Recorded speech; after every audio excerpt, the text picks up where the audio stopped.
Yes yes yes. पापा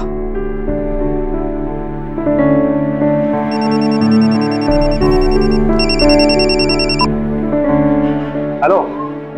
हाँ बेटे। पापा मुझे यूएस वाली नौकरी मिल गई। क्या? ये तो बहुत खुशी की बात है। Thank you so much. पापा एक मिनट होल्ड कीजिए, मैं मम्मी को जरा कॉन्फ्रेंस पे लेता हूँ। हाँ हेलो। मम्मी मुझे यूएस वाली नौकरी मिल गई। सच प्रति? I am so happy. Thank you. अब आप दोनों ना फटाफट से तैयार हो जाओ। हाँ। मेरे साथ साथ आप दोनों को भी ले जाऊंगा वहां पे। तुम आ जाओ बेटा बस। हाँ मैं जल्दी से घर आ रहा हूँ। ठीक है, ओके बाय।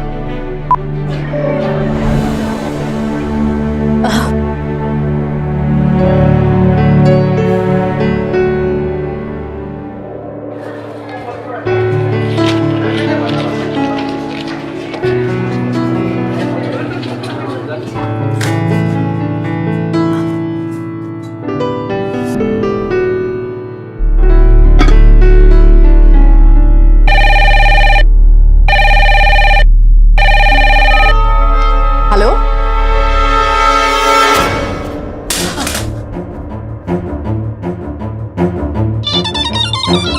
हेलो।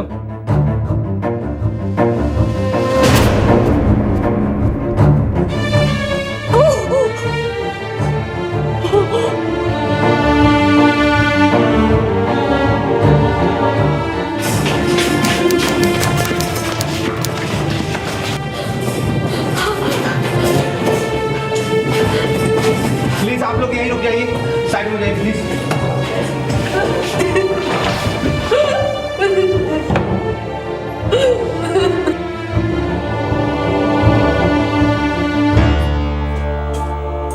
क्या हुआ doctor? I am sorry, professor साहब अब नहीं रहे। उन्हें दिल का दौरा पड़ा था। नहीं, ये नहीं हो सकता डॉक्टर साहब, ये नहीं हो सकता। इनको कोई हार्ट प्रॉब्लम थी नहीं। नहीं,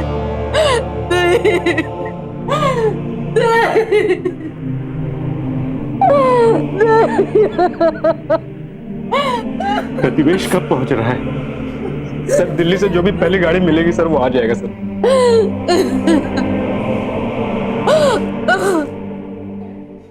नमस्कार, सावधान इंडिया यूपी फाइट्स बैक में मैं पूजा गौर आप सबका स्वागत करती हूँ। मथुरा के एक जाने माने प्रोफेसर शास्त्री, उनकी पत्नी मनोरमा और बेटा प्रतिवेश बहुत खुश थे क्योंकि प्रतिवेश को अमेरिका की एक सॉफ्टवेयर कंपनी में एक अच्छी जॉब मिल गई थी। लेकिन अचानक ये खुशी मातम में बदल गई क्योंकि प्रोफेसर शास्त्री की अचानक मौत हो गई। डॉक्टर का कहना था कि उनकी मौत की वजह हार्ट फेलियर थी, लेकिन अगर प्रोफेसर शास्त्री की पत्नी मनोरमा की बात माने तो उन्हें कोई दिल की बीमारी थी ही नहीं। तो क्या ऐसे में वाकई प्रोफेसर शास्त्री की मौत एक नेचुरल डेथ थी या फिर इसके पीछे कोई और राज छुपा था?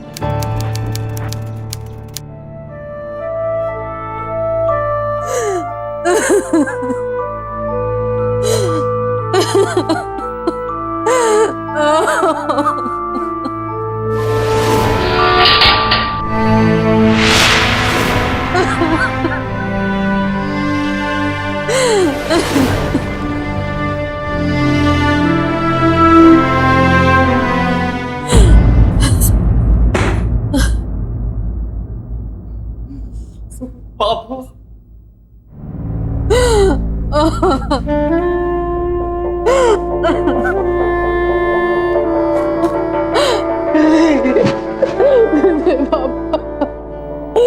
पापा छोड़ के चले।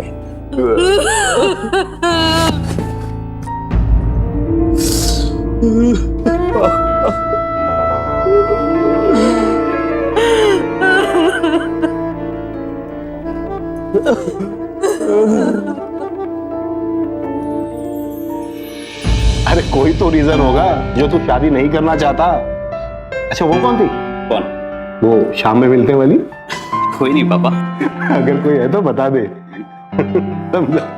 अब रात रात भर इसके कमरे की बत्ती जलती रहेगी तो कोई क्या मतलब निकाले? एक छोड़ इसे, अब तो बच्चा नहीं रहा, अब मुझसे चूल्हा चौका करवाता रहेगा क्या? अच्छा तो आपको बहू चाहिए चूल्हा चौकी के लिए? मेरे लिए नहीं। बदल रहा है, बात को बदल रहा है ये। एक अभी भी बता दे कौन है, हमें कोई एतराज नहीं है यार। अरे आप लोग कहाँ की बात को कहाँ ले जाते हैं, ऐसा कुछ भी नहीं है पापा, वो सिर्फ मेरी फ्रेंड है। और रात को मेरे कमरे की बत्ती माँ इसलिए जलती है क्योंकि मैं प्रोजेक्ट्स पे काम करता हूँ, समझी? प्रोजेक्ट में काम करता है।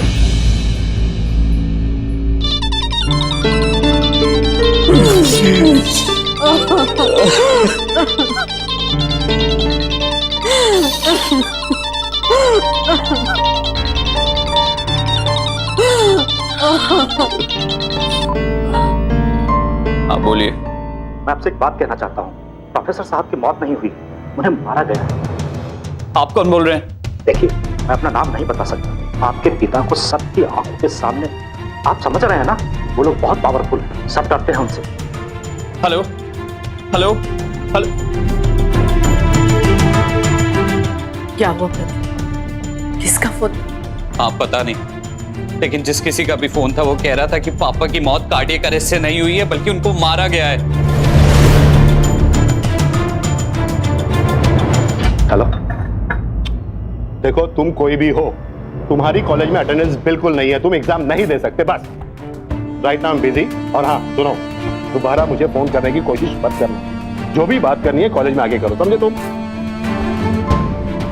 सुनिए, जब कॉलेज के और प्रोफेसरों को प्रॉब्लम नहीं है, आप क्यों सबसे उलझते रहते हैं? अब उलझने की नहीं है मनोरमा, सिद्धांत की। ना मैं गलत करता हूँ और ना किसी को गलत करने दूं, यही मेरा यूएसपी है, समझे? पापा, यहाँ यूपी में आपकी यूएसपी नहीं चलने वाली, और मुझे तो लगता है वो लड़का कोई मथुरा के पॉलिटिशियन का बेटा है। बेटा मैं प्रोफेसर हूँ, समाज की बहुत बड़ी जिम्मेदारी है मुझ पे। हमें पोस्टमार्टम कराना चाहिए माँ, हमें पोस्टमार्टम कराना चाहिए।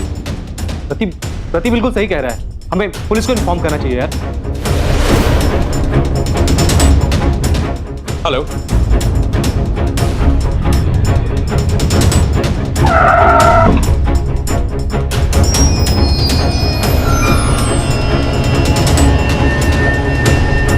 वो कॉलर झूठा था या सच्चा हमें नहीं पता, लेकिन हम पोस्टमार्टम करवाना चाहते हैं।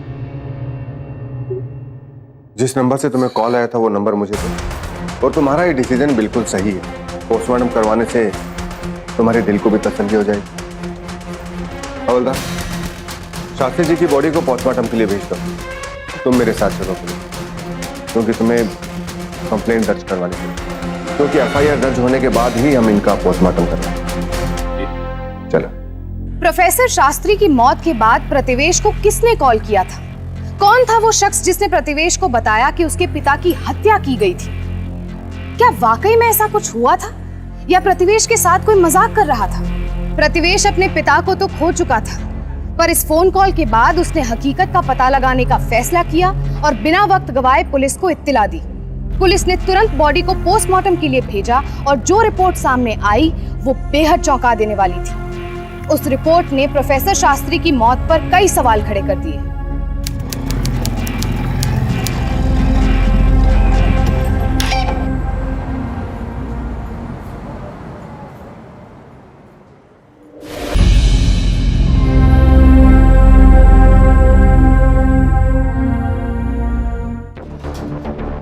बोलो प्रतिवेश। डॉक्टर कौशिक ने तो बताया कि एक हार्ट अटैक है, लेकिन बाप ने कहा तो हमने इसका पोस्टमार्टम भी करवा लिया। और जिस भी आदमी ने ये कॉल किया है उसका हम पता लगा रहे हैं। उसकी बात में अगर सच्चाई है तो भी, और अगर उसने घटिया मजाक किया है तो भी उसका मिलना बहुत जरूरी है। अच्छा प्रतिवेश, तुम बताओ कि तुम्हारी फादर की किसी के साथ कोई जाति दुश्मनी थी? नहीं तो, और सर फिर कोई झूठ क्यों बोलेगा? सर मुझे नहीं पता क्या हुआ है, लेकिन मैं चाहता हूं कि आप फिर से इस बारे में पता करें। पता नहीं क्यों सर, लेकिन कुछ ना कुछ तो गलत लग रहा है। देखिए, अगर कुछ भी गलत है तो मैं हूं ना, मैं पूरी तरह से अच्छी तरह से छानबीन करूंगा। वैसे तो मामला एक नेचुरल डेथ का ही लग रहा है, लेकिन फिर भी हमें पोस्टमार्टम रिपोर्ट का इंतजार करना चाहिए, फिर उसके बाद कोई एक्शन लेते हैं। एक मिनट सर। हाँ सुरजीत, क्या तुम वहीं पे रुको, मैं अभी आ रहा हूँ। क्या हुआ सर? माँ हॉस्पिटल में। क्या हुआ उन्हें? पता नहीं सर।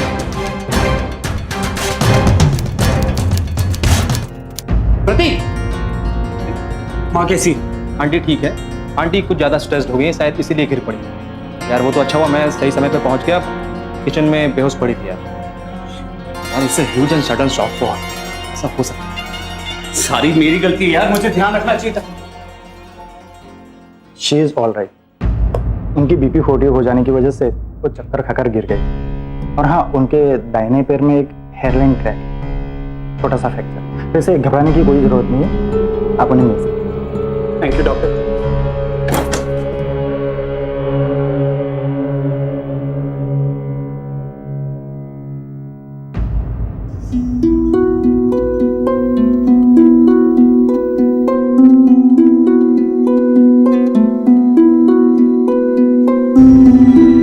ये सब क्या है माँ?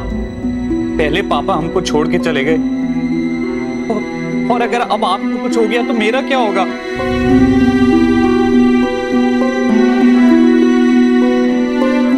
मेरे पापा के बिना कुछ अच्छा नहीं लगता मुझे।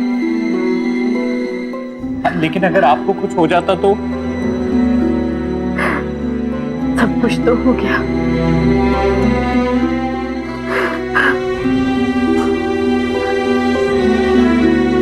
कुछ पता लगा?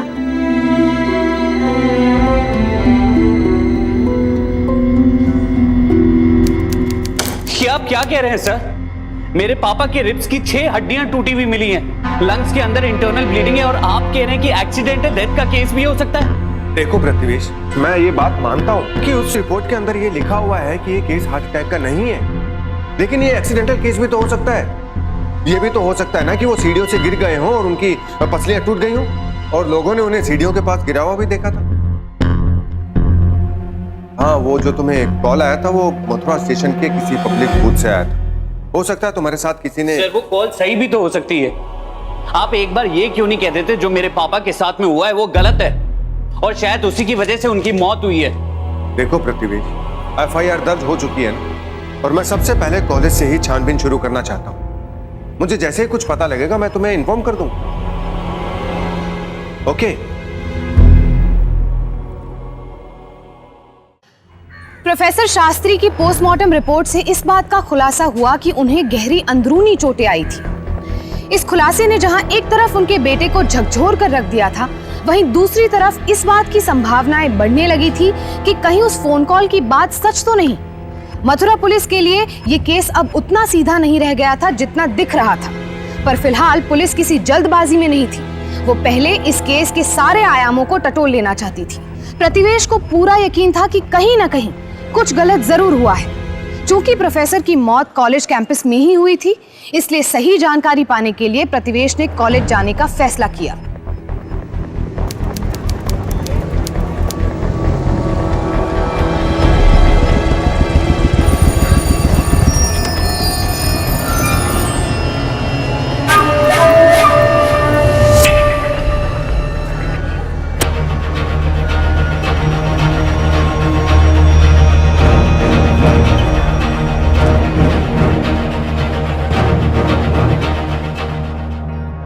सर पोस्टमार्टम की रिपोर्ट के हिसाब से रिब्स की 6 हड्डियां टूटी हुई हैं, साथ में लंग्स में भी चोट आई है। सर मैं सिर्फ ये जानना चाहता हूं कि आखिर हुआ क्या था।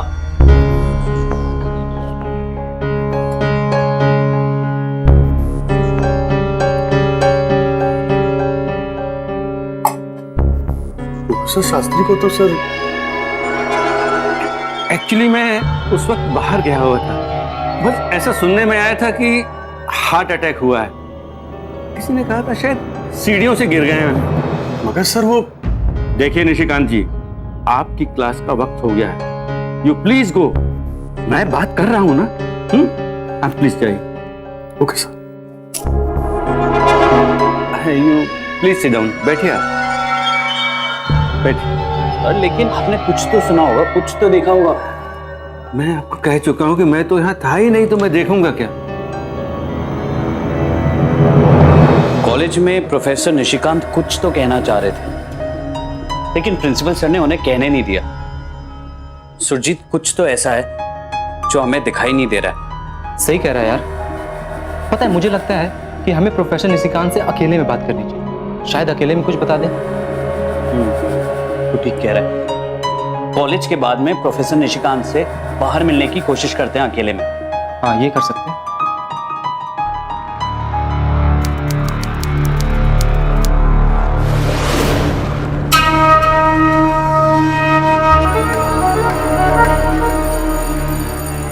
अरे बेटे तुम यहाँ? बस सर ऐसे ही घर जा रहा था। आइए आपको घर छोड़ देता हूँ। नहीं नहीं, अरे नहीं आइए ना सर। नहीं। अरे आइए।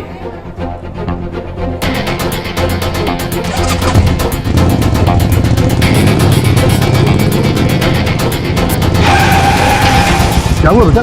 एक मिनट।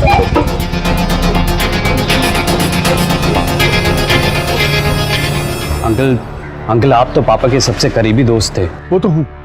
मुझे पता है आप कल भी कुछ बताना चाह रहे थे। अंकल बताइए ना, पापा की मौत कैसे हुई? बताइए ना सर, पापा के साथ में क्या हुआ था? बोलिए ना अंकल, आप कुछ बोल क्यों नहीं रहे? मैं बहुत दिन से तुम्हें बताना तो। एक मिनट।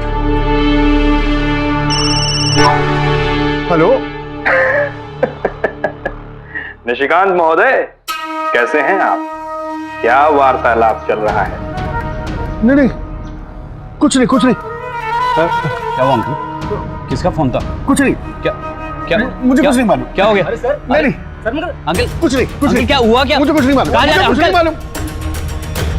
भाई इनको क्या हुआ? देखिए, मैंने अपने सारे खबरें एक्टिवेट कर दिए, क्योंकि कॉलेज में जिससे भी पूछो सभी यही बोल रहे हैं कि हमें कुछ नहीं पता, हमने कुछ नहीं देखा। लेकिन तुमसे बात करने के बाद मुझे भी ऐसा लगने लगा है कि प्रोफेसर निशिकांत कुछ जानते हैं, क्योंकि वो ही थे जो तुम्हारे पिता को हॉस्पिटल लेके गए थे। मैं उन्हें यहाँ पुलिस स्टेशन बुलाता हूँ और उनसे बात करता हूँ। ठीक है? ठीक है सर, थैंक यू।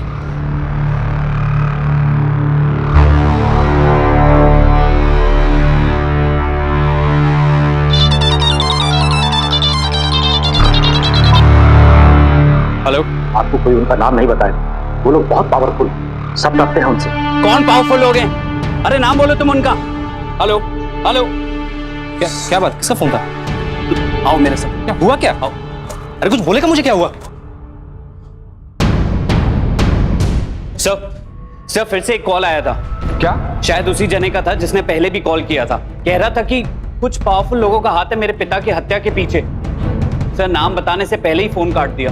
सर मुझे तो बिल्कुल समझ में नहीं आ रहा ये हो क्या रहा है। तुम मुझे वो नंबर बताओ, अभी पता करवाता हूँ कि किसने किया ये फोन।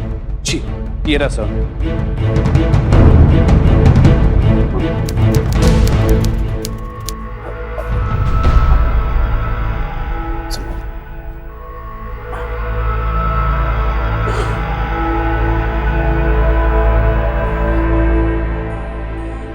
माँ आप दवाई वक्त पे ले रही हो ना?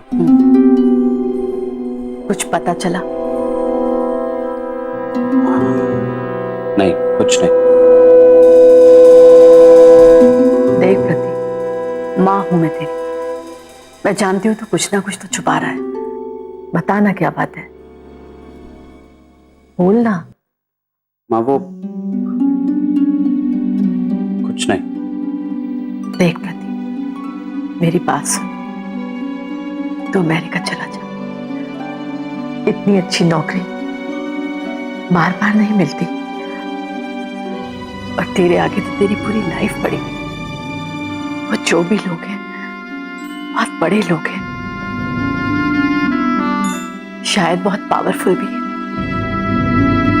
कोई उनके सामने बोलने की हिम्मत ही नहीं करता। और अगर तुझे कुछ हो गया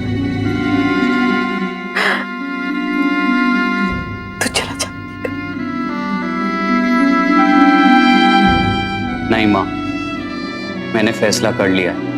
पापा की मौत के जिम्मेदार लोगों को जब तक पुलिस पकड़ के नहीं ले जाती, मैं कहीं नहीं जाने वाला।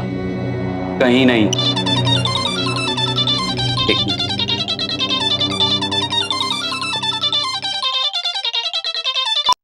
हेलो। FIR करवाया और कॉलेज में जांच पड़ताल? ये हो क्या रहा है भ्राता? आपके पिता श्री तो प्रस्थान कर गए। आप अगर अपनी भावनाओं पर नियंत्रण नहीं रख पाए तो हमारे पास उनका भी स्थायी पता है। क्या आप वहां पहुंचना चाहते हैं? स्थायी पता तो हम देंगे आपको, वो भी पूरी जिंदगी के लिए जेल में। ऐसे तुमने अपना नाम नहीं बताया।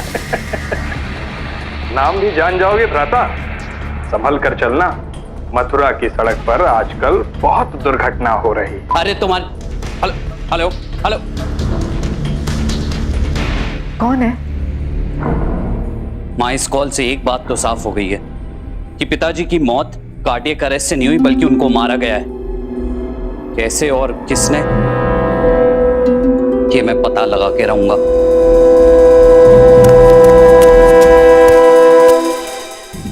सर।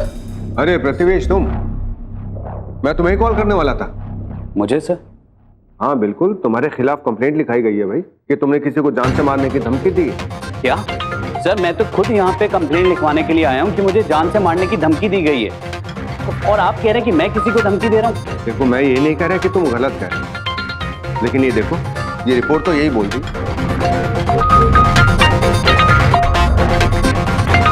तो कंप्लेंट किसने लिखवाई है?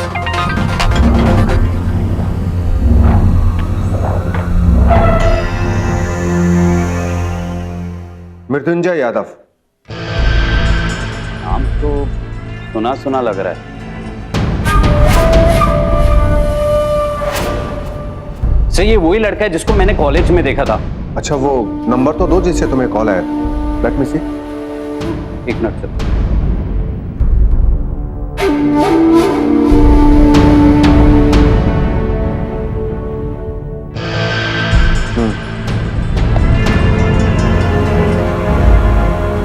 यही नंबर मृत्युंजय ने मुझे दिया था, और उसके अनुसार इसी नंबर पर तुमने उसे जान से मारने की धमकी दी है।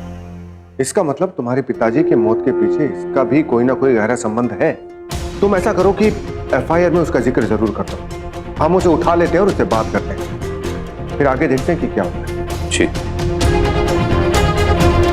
मृत्युंजय ने मुझे मारने की धमकी दी थी क्योंकि उसे पता था सर, उसकी धमकी की कंप्लेंट लिखवाने के लिए मैं पुलिस स्टेशन जरूर आऊंगा। इसलिए उसने धमकी देने से पहले एक कंप्लेंट मेरे अगेंस्ट भी करा दी। आप सही कह रहे हैं सर, मेरे पिता की मृत्यु के साथ मृत्युंजय का कोई ना कोई रिलेशन जरूर है।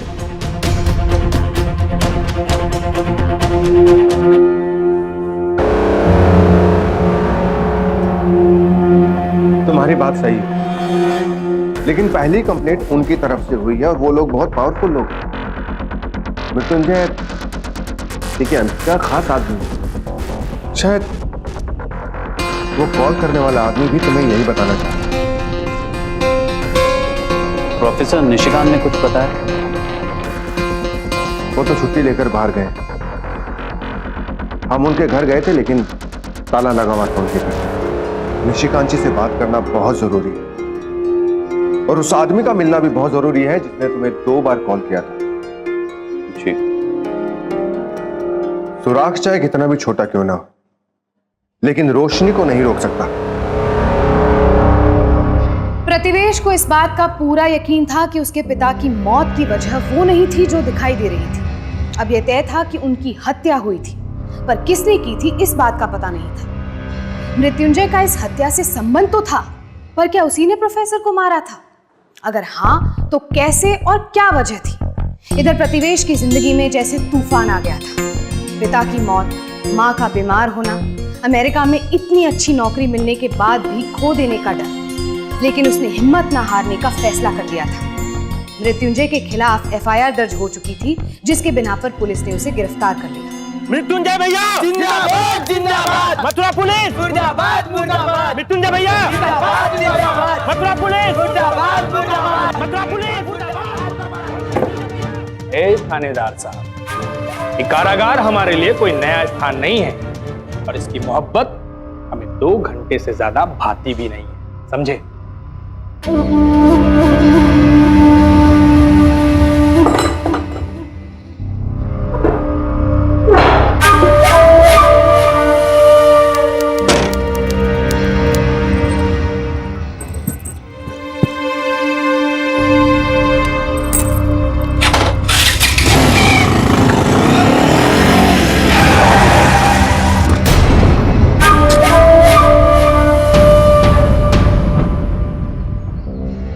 नमस्कार करते हैं भ्राताश्री। कहां प्रस्थान करेंगे? एक बात आपने सोचा है कि आप अगर अपने घर पे नहीं रहे तो आपकी माता यशोदा का ख्याल कौन रखेगा? हमारी मम्मी का नहीं, अपनी मम्मी का ख्याल कीजिए, क्योंकि जब आपको फांसी लगेगी तो कभी सोचा कि उनकी क्या हालत होगी? अच्छा, तो आप हमें फांसी पर चढ़ाना चाहते हैं? नाम नहीं सुना हमारा मृत्युंजय? मृत्यु पर विजय प्राप्त कर चुके हैं। और एक बात और सुन लीजिए, आप कुछ भी कर लीजिए, हमारा कुछ भी नहीं उखाड़ सकते। मेरा तात्पर्य है बिगाड़ नहीं सकते। और हम जब चाहें आपका बहुत कुछ उखाड़ भी सकते हैं और बिगाड़ भी सकते हैं। अब फटफटिया थोड़ा ध्यान से चलाइएगा। नमस्कार। चलो।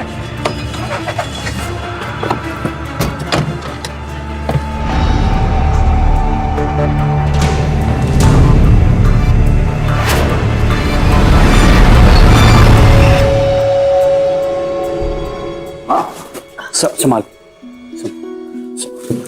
संभाल, बैठी।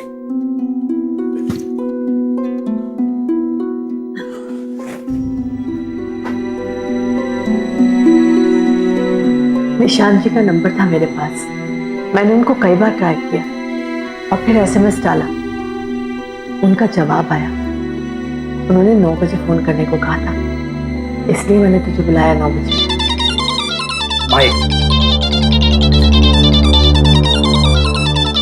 सर, निशिकांत जी का फोन है। हेलो सर, मैं प्रतिवेश, गुड मॉर्निंग। हाँ बेटा, गुड मॉर्निंग बेटा। क्या है कि अभी मैं आउट ऑफ स्टेशन हूँ बेटा। मैं सब जानता हूँ सच्चाई, मैं अभी बात नहीं कर सकता। पीछे किया जा रहा है। सर कम से कम नाम तो बता दीजिए। मैं कोर्ट में सब कुछ बता। सर आप कहाँ पे हैं और कब तक पहुंचेंगे? मैं पहुंच जाऊंगा, बिल्कुल चिंता नहीं करना। ओके। और सर आपका पीछा कौन कर रहा है? Hello hello hello.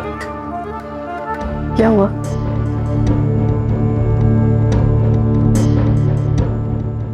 प्रति, सारे पेपर्स रेडी हैं? हाँ, सब कुछ रेडी है। और जहां तक बात रही निशिकांत अंकल की, तो उन्होंने कहा है कि वो सीधा कोर्ट पहुंचेंगे। आई होप कोर्ट के अंदर सब कुछ ठीक रहे, तो मेरे पापा को इंसाफ मिल जाए।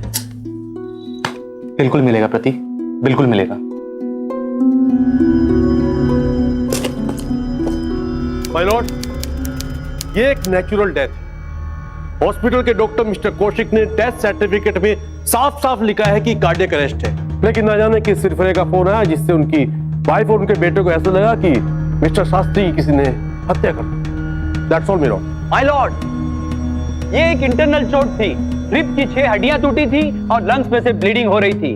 ये एक नेचुरल डेथ नहीं थी। पोस्टमार्टम में कार्डियक अरेस्ट नहीं था, ये साफ हो गया था।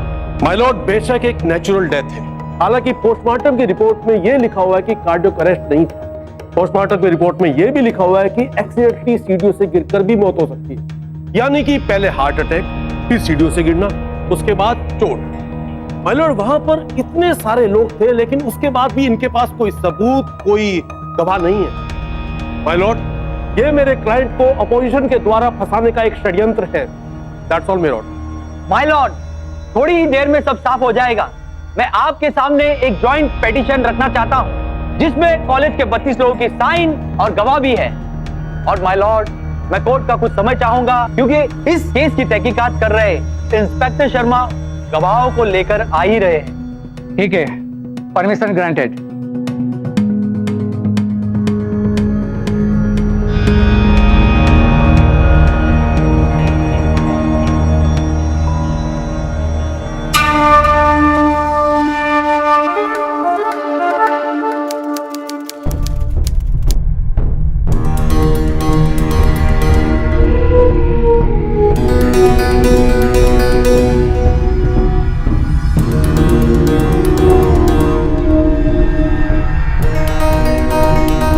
मिस्टर सिंह। माय लॉर्ड, कहाँ है आपके गवाह? अदालत सारा दिन इंतजार नहीं कर सकती। माय लॉर्ड, वो बस आते ही होंगे। वो मैं पिछले कई घंटों से सुन रहा हूँ।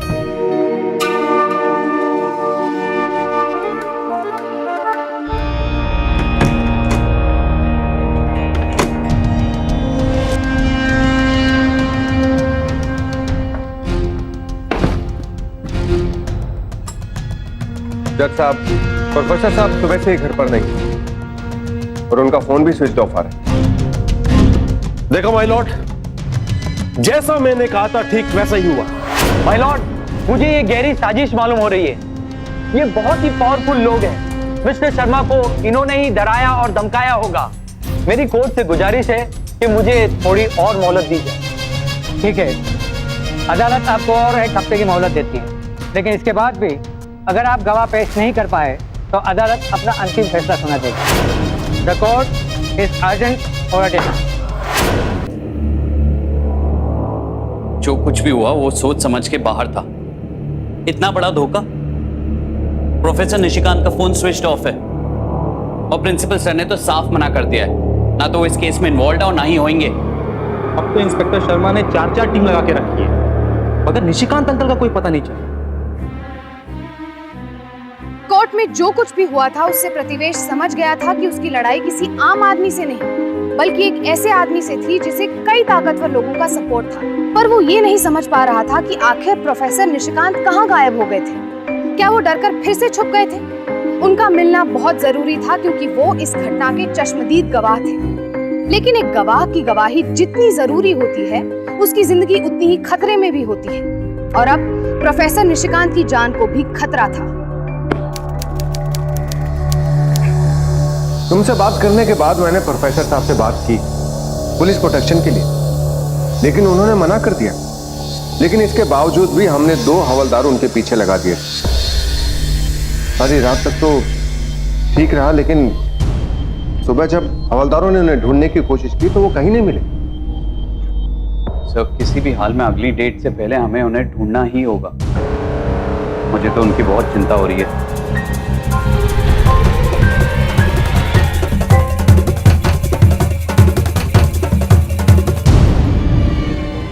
आप तो कॉलेज के जीएस हैं, मुझे आपकी मदद की जरूरत है। ये लोग बहुत पावरफुल हैं, हमें पब्लिक सपोर्ट की सख्त जरूरत है।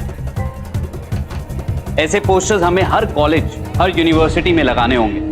साथ ही साथ आजकल सोशल मीडिया भी बहुत जरूरी है, इसलिए मैंने वहां पे भी एक पेज बनाया है। बस आप मुझे सपोर्ट कीजिए, बाकी मैं सब संभाल लूंगा। जी, थैंक यू। पब्लिक का पूरा सपोर्ट मिल रहा है। अब वो दिन दूर नहीं जिस दिन हमें इंसाफ मिलेगा।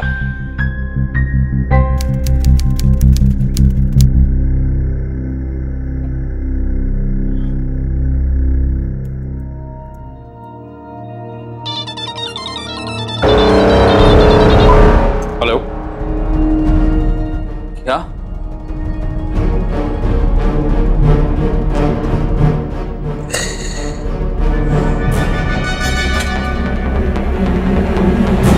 क्या हुआ प्रतीक? प्रोफेसर निशिकांत की लाश मिली है रेलवे स्टेशन के पास से।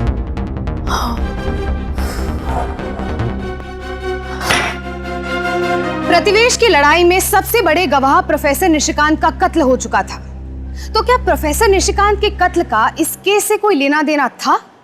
अचानक हुई उनकी हत्या तो इस बात की ओर ही इशारा कर रही थी। जाहिर है कि प्रोफेसर निशिकांत की हत्या की खबर प्रतिवेश की उम्मीद के लिए किसी बड़े झटके से कम नहीं थी। उसे लगा कि शायद ये लड़ाई अब और आगे नहीं बढ़ सकती। पर क्या सच में ऐसा ही हुआ? निशिकांत सर को पाके लगा था जैसे हमें इंसाफ मिल जाएगा। प्रति यार कुछ समझ नहीं आ रहा। कोर्ट की डेट भी कल है, मुझे लग रहा है यार ये मृत्युंजय छूट जाए। तुम ठीक कह रहे हो। प्रोफेसर निशिकांत तो अब रहे नहीं। उनके मर्डर के बाद में मुझे नहीं लगता कि शायद किसी में इतनी हिम्मत होगी कि उस पिटीशन पे आके दोबारा से साइन करे।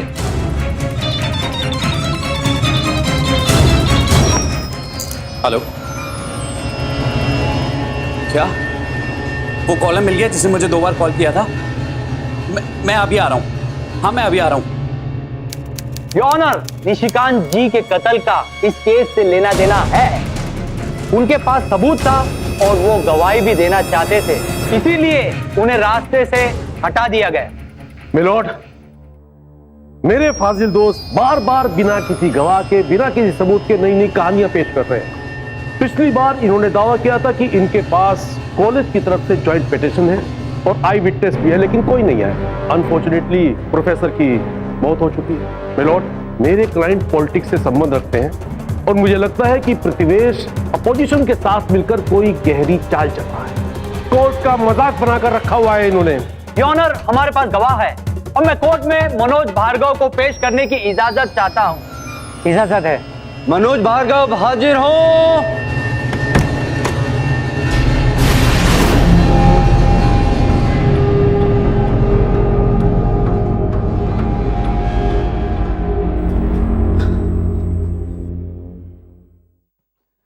कहिए, आप क्या कहना चाहते हैं?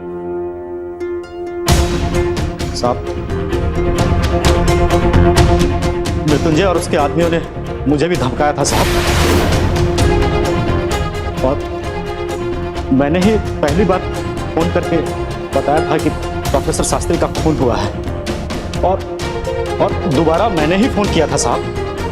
मैं डर गया था साहब, इसलिए मैं सामने नहीं आ रहा था साहब। पुलिस जब हमारे कॉलेज में तहकीकात करने आई उस वक्त भी मैं वहीं था साहब, लेकिन इस केस में चुप रहना ही मैंने मुनासिब समझा साहब। लेकिन जब मुझे पता चला कि प्रोफेसर निशिकांत भी नहीं रहे तब मैंने फैसला किया साहब। हाँ, तब मैंने फैसला किया कि मैं कोर्ट में सब कुछ बताऊंगा साहब। मैं प्रोफेसर शास्त्री के साथ हमेशा रहता था साहब। प्रोफेसर शास्त्री ने ही मुझे नौकरी दी थी साहब, इसलिए मैं चाहता था कि प्रोफेसर शास्त्री के खूनी को सजा मिले। ये रहा सर ज्वाइंट पिटीशन, जिसमें मैंने दोबारा सब लोगों का साइन करवाया था। प्रोफेसर शास्त्री डिसिप्लिन के बहुत पक्के थे साहब। इसी वजह से कॉलेज के कुछ स्टूडेंट जो खासकर गलत काम करते हैं वो नाराज रहा करते हैं।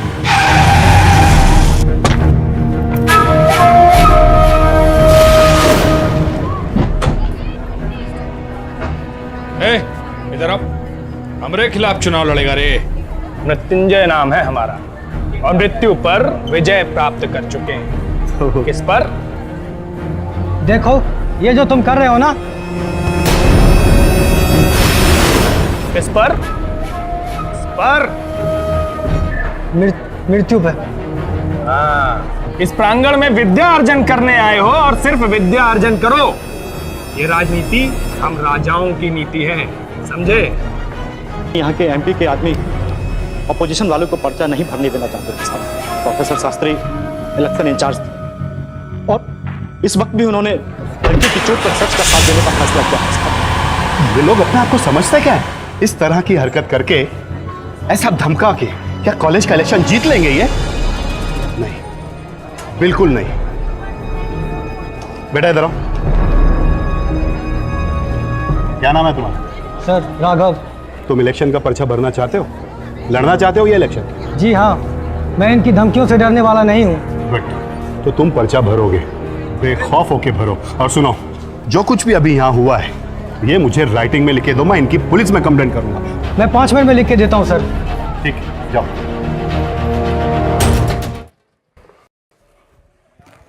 मैं मृत्युंजय का नॉमिनेशन फॉर्म रद्द करने वाला हूँ। 1% भी अटेंडेंस नहीं है उसकी इस कॉलेज में। देखिए शास्त्री जी, मेरे ख्याल से जैसा चल रहा है उसे चलने दीजिए। वो क्या है कि मैंने सुना है कि वो पार्टी के भैया जी का खास आदमी है। प्लीज, और अगर ये बात भैया जी तक पहुंची तो पता नहीं क्या रिएक्शन होगा। अरे बड़ा सनकी आदमी है भैया जी। मेरे ख्याल से शास्त्री जी रहने दो। जो गलत है सो गलत है। मैंने अच्छी तरह से चेक किया है, कायदे से वो इलेक्शन नहीं लड़ सकता, और अगर इसके वास्ते इलेक्शन पोस्टपोन करना पड़े तो कर दिया जाएगा। उस दिन कॉलेज परिसर में मृत्युंजय और उसके गैंग के कई सारे लड़कों ने प्रोफेसर शास्त्री को सरेआम। ये क्या बदतमीजी? बदतमीजी कहाँ कर रहे हैं? हम तो खातिरदारी करने आए। भाई लोग, खातिरदारी करो, ऐसा करो कि मुंह पे चोट ना लगे और शरीर में भयंकर मारो। मतलब हम समझे नहीं, तुम्हारा क्या चाहते हो तुम? समझाएं? हमारी राजनीति में अड़ंगा लगाते हो साला, और कहते हो कि हम समझे नहीं। इससे पहले कि कुछ कोई सोच पाता, कोई कुछ कह पाता, प्रोफेसर शास्त्री सीढ़ियों के पास लुढ़क गया। प्रोफेसर शास्त्री को मृत्युंजय और उसके आदमियों ने बड़ी बेरहमी से मारा सर। हम लोगों ने फटाफट उन्हें हॉस्पिटल में लेके गए सर।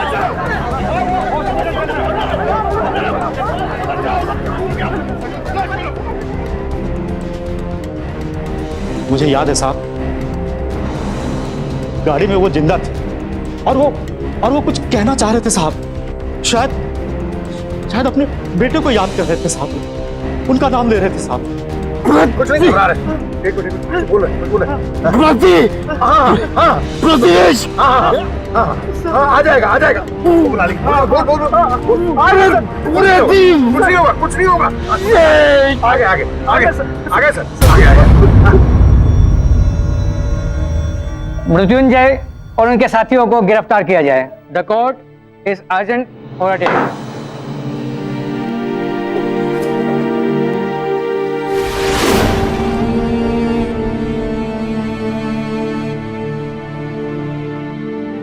उस प्रोफेसर को क्यों मारा तूने? हाँ, और निशिकांत को भी तूने मारा था। बताता हूँ, मैं सब बताता हूँ। हमने अपनी राजनीति में स्थान बनाने के लिए क्या कुछ नहीं किया, लेकिन प्राध्यापक महोदय ने हमारे सारे सपने को चकनाचूर कर दिया। हम क्या करते? हम चुनाव नहीं लड़ सकते थे और हमारा सारा राजनीति जीवन उस चुनाव पर निर्भर करता था। निशिकांत साहब भी उछलने लगे, उनको भी शांत कर दे। अब तुम्हारा पूरा जीवन इस जेल पर निर्भर करता है बेटा। प्रतिवेश के अथक परिश्रम ने उसे अपनी लड़ाई में जीत दिलवा ही दी। प्रतिवेश को आखिरकार न्याय मिल ही गया। मृत्युंजय और उसके साथियों को प्रोफेसर निशिकांत, मनोज और प्रतिवेश को धमकाने के लिए आईपीसी की धारा 506, प्रोफेसर निशिकांत को अगवा करने के लिए धारा 362 और प्रोफेसर शास्त्री और प्रोफेसर निशिकांत की हत्या करने के जुर्म में धारा 302 के तहत उम्र कैद की सजा दी गई। कॉलेज इलेक्शंस को राजनीति की पहली सीढ़ी कहा जाता है, लेकिन इसमें हुई हिंसक घटनाओं को देखते हुए कई राज्यों ने इसे बंद कर दिया। उत्तर प्रदेश में भी 2005 में कॉलेज इलेक्शंस बंद कर दिए गए थे, जो 2012 में दोबारा शुरू किए गए। राजनीति में नौजवानों के आने से देश को एक नई ताकत मिलती है, लेकिन पढ़ाई छोड़कर पावर हासिल करने के लिए इसे अपनाने वाले नौजवान इसे अपराध के रंग में रंग देते हैं। प्रोफेसर शास्त्री ने स्टूडेंट्स को सही रास्ता दिखाने की कोशिश की थी, लेकिन बदले में उनकी जान लेकर स्टूडेंट्स ने टीचर स्टूडेंट के महान रिश्ते को शर्मसार कर दिया। तो सावधान रहिए ताकत की भूख में रिश्तों का खून करने वाले मृत्युंजय जैसे अपराधियों से। फिर होगी आपसे मुलाकात जुर्म से जंग की सच्ची घटना के साथ। तब तक सावधान इंडिया, यूपी फाइट्स बैक। जुर्म से जंग जारी है, अब यूपी की बारी है। तो सावधान